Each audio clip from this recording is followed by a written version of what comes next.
Hi guys, magandang buhay. So, andito na kami sa may Guyana Church. Ayan. And bibili na si Happy ko ng ticket.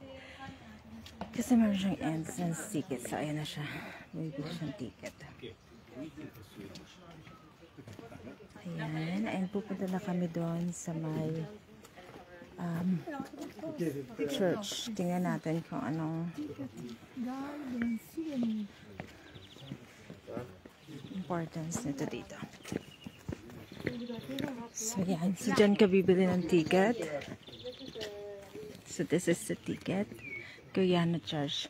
Why those people go here? It's UNESCO patrimoine. What do you mean? It's a UNESCO site. Okay, so UNESCO Heritage Sites. Ayan nyo guys. Oh. Tingnan nyo. Ang daming bulaklak everywhere. Slow connection ang sabi.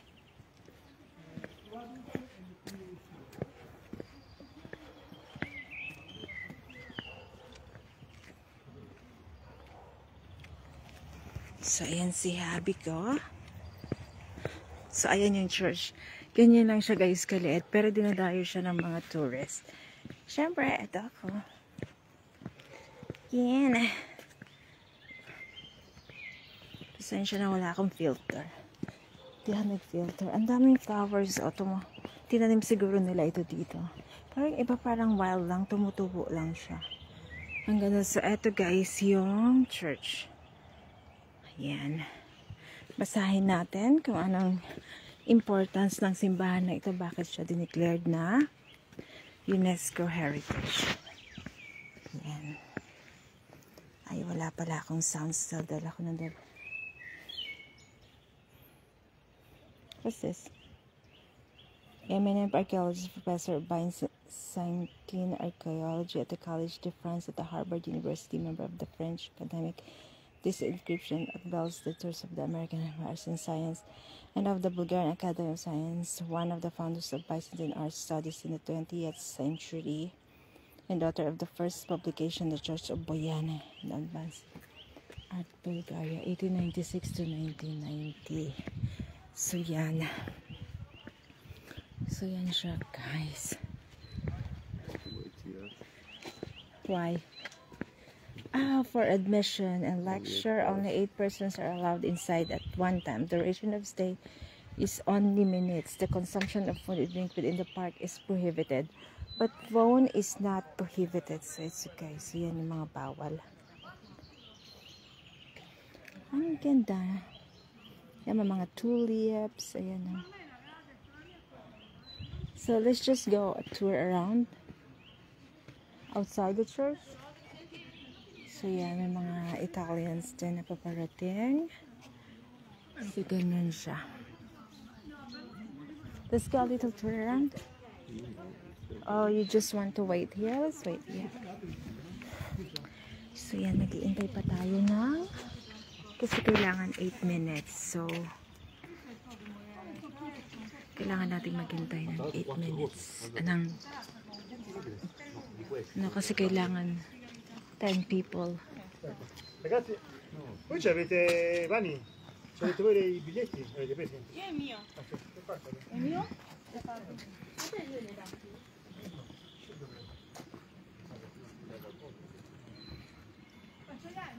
So yan. Ang sarap ng araw guys. Diba? Yan si Marika nag-iikot-ikot. Eh, ilan sila? 2, 4, 6. No, you don't want to go. Maybe the entrance is there. We're just waiting here. So, ayan siya. May hagdan siya paakyat. Nasa gitna siya guys ng parang park. Pero may mga bahayan naman doon banda. Ayan. Byzantine Church pala siya. Where's the entrance? So, ayan siya. Maliit lang siya guys. Hindi ko alam yung story nito. Kaya hindi ko pa makakwento. Pero mamaya, once na pumasok na tayo, ikakwento ko. Ikakwento nung guide. Meron siyang guide. Kailangan natin hintayin yung guide para tayo makapasok. So, dito merong tomb. May tomb dito.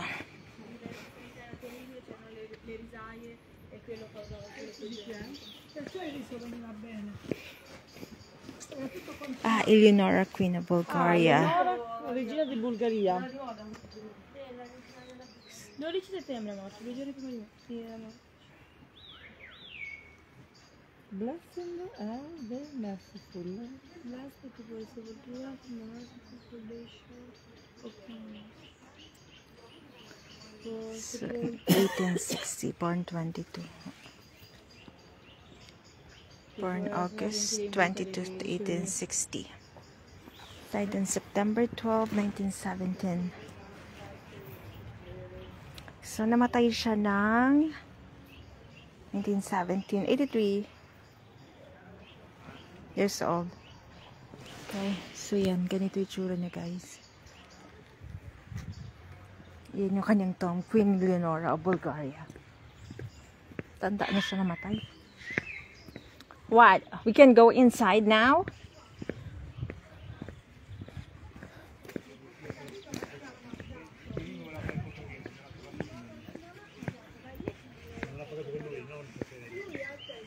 So, yun ay mga kalahi ni asawa. Solo che se ti guardano tu dici una cosa e loro ti guardano, non parli, guardano così con quegli occhi. Per questo ho detto, ma perché l'hai guardata? Ganito lang siya, guys, kaliit.